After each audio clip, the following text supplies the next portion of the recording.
রোজার মাস চলছে, এখন খেজুর তো সবাই খাচ্ছে মোটামুটি, তাই ভাবলাম নর্মাল খেজুর তো সব দিনই আমরা সব সময় খেয়ে থাকি, আজকে যদি আমরা খেজুর দিয়ে কিছু স্পেশাল বানিয়ে নিই তাহলে কেমন হয়। আর এই রেসিপিটি বানানোর জন্যে সেরকম কিছু ঝঞ্ঝটও নেই, আর সেরকম কিছু বেশি কিছু ইনগ্রিডিয়েন্টসও লাগবে না। মাত্র 3টি ইনগ্রিডিয়েন্টস ফলো করবে, ব্যাস হয়ে যাবে। দেখে নাও কিভাবে করছি। প্রথমে তো আমরা চকলেট নিয়ে নেব। চকলেটকে এখানে আমরা ডবল বয়লার মেথডে মেল্ট করে নেব। ডবল বয়লার মেথড মানে একটা পাত্রে প্রথমে জল ফুটতে থাকবে, তারপর আরেকটা পাত্রে চকলেট দিয়ে ওই চকলেট ভরা পাত্রটা ওই ফুটন্ত জলের উপরে রেখে দিতে হবে।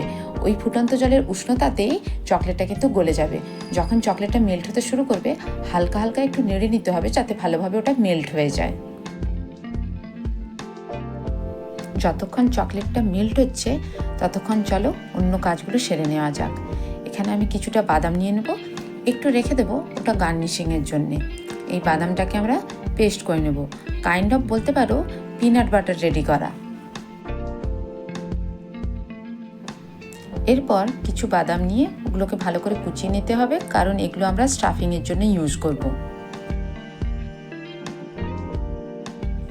এমন কিছু ছোট ছোট করতে হবে এর কোনো মানে নেই, জাস্ট রাফলি চপড করো তাহলেই হয়ে যাবে।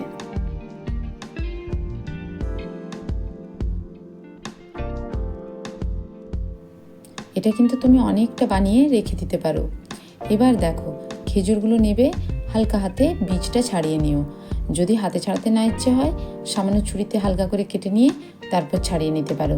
তবে যেটাই করবে না কেন একটু হালকা হাতেই করো যাতে পুরো খেজুরটা ফেটে না যায়। খাবার মানুষের জীবনে কত আনন্দ এনে দেয়, তাই না? উৎসব মানেই আমাদের মাথায় প্রথম আসে বিভিন্ন ধরনের খাবার হবে। যে কোনো উৎসব অনুষ্ঠানে আমরা দেখি মা, কাকিমা, মাসি সবাই এরা বিভিন্ন ধরনের মিষ্টি বানাতে বসে যায়। সেরকমই ভাবো খেজুর দিয়ে একটা আধুনিক ধরনের কিছু মিষ্টি তৈরি করছি আজকে ঈদ উপলক্ষে।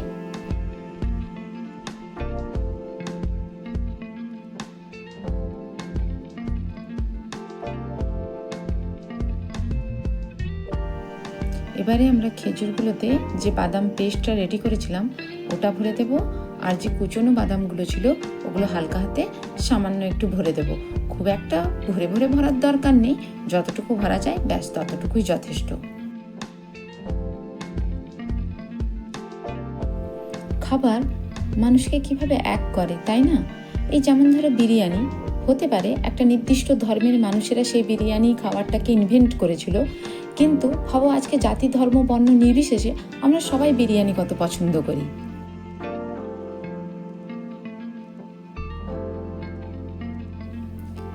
এবার দেখো চকলেটটা দেখতে পাচ্ছি হালকা হালকা মেল্ট হয়ে গেছে। এবার এই চকলেটটাকে আর কি দিয়ে দেবো খেজুরের উপরে, ভালোভাবে কোটিং করে দেবো। ব্যাস, দিয়ে এটাকে সাইডে একটা জায়গায় রেখে দেবো। পলিথিনের উপরে রাখলে খুব সহজে উঠে যায়। আমি অবশ্য পলিথিন এসবের উপরে না রেখে উডের উপরেই রেখে দিচ্ছি, তাতে কোনো প্রবলেম হবে না। ঠান্ডা হওয়ার পর ঠিক এটা উঠেই যাবে।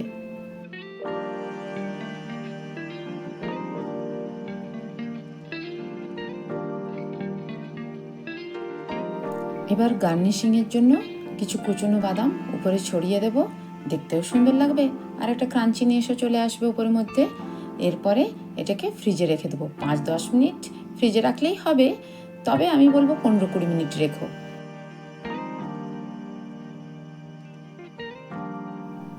এই দেখো সুন্দরভাবে উঠে যাচ্ছে। যদি না উঠতে চায় একটু ছুরি দিয়ে নিচটা স্ক্রেপ করে নিও, ব্যাস দেখবে আরামসে উঠে যাবে।